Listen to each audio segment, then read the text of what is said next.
When I was at Exeter, there was a kid in my dorm. Let's call him B. B was this tall, lanky kid who kind of gave off like T-Rex, Velociraptor vibes, but he was also one of those guys who just seemed to succeed at literally everything he did. I mean, he was crew captain and competed in the Junior Olympics. He was head of the business board for our school newspaper, and he was student council president. But when B first set foot on campus, he was none of those things. In fact, he was a pretty average student, not the smartest guy I've ever met, and I don't think he rode crew before he showed up at Exeter. So how did he do it? One night, I remember this was around 11 p.m., I headed down to the 3rd floor to grab some water, and I ran into B, and I just asked him, "What's the secret to your success?" And here's what he told me. Each night before I go to bed, I ask myself, was I 1% better?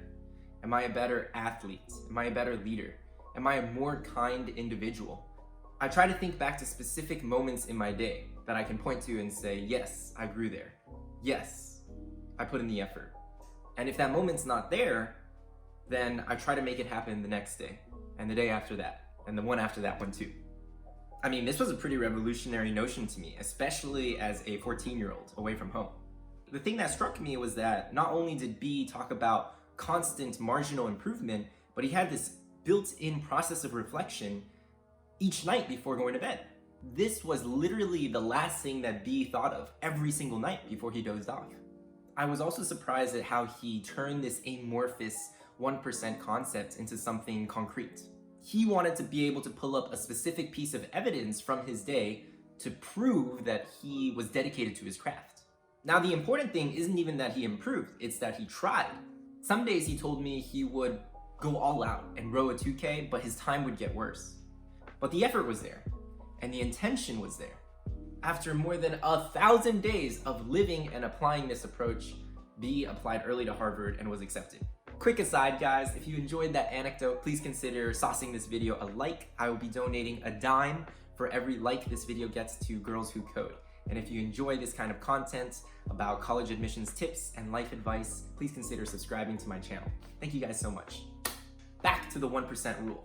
Today, I try to apply this framework to everything that I do.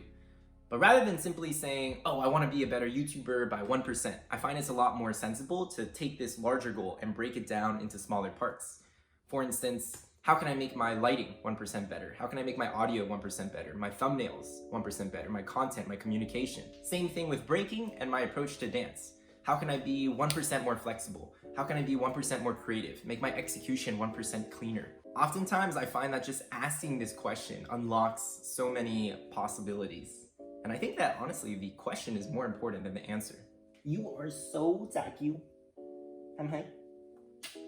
You know, the fascinating thing is that B told me about the 1% rule way before this concept was even popularized. I mean, our conversation took place on a late night in the dorm in 2014, and the 1% rule became this huge self-help concept thanks to James Clear's best-selling book, Atomic Habits, which came out in 2018, 4 years later.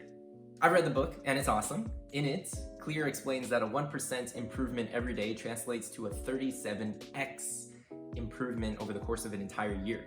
But to be entirely honest, I don't find that statistic to be super helpful or accurate since most people don't improve 1% every single day. I mean, if you've ever played an instrument or practiced a sport, you know exactly what I'm talking about. There are days where you flatline, weeks where you might even get worse before you get better.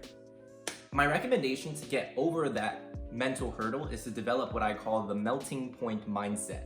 And this is an analogy taken from James Clear's book, so I can't claim credit, but essentially he says that, let's say you have an ice cube in a room and you you raise the temperature from 0 degrees to 20 degrees Fahrenheit. Nothing happens. 20 to 25. Still nothing happens. 25, 26, 27, 28, 29, 30, 31, 32. All of a sudden, that ice cube starts to sweat. It starts to melt.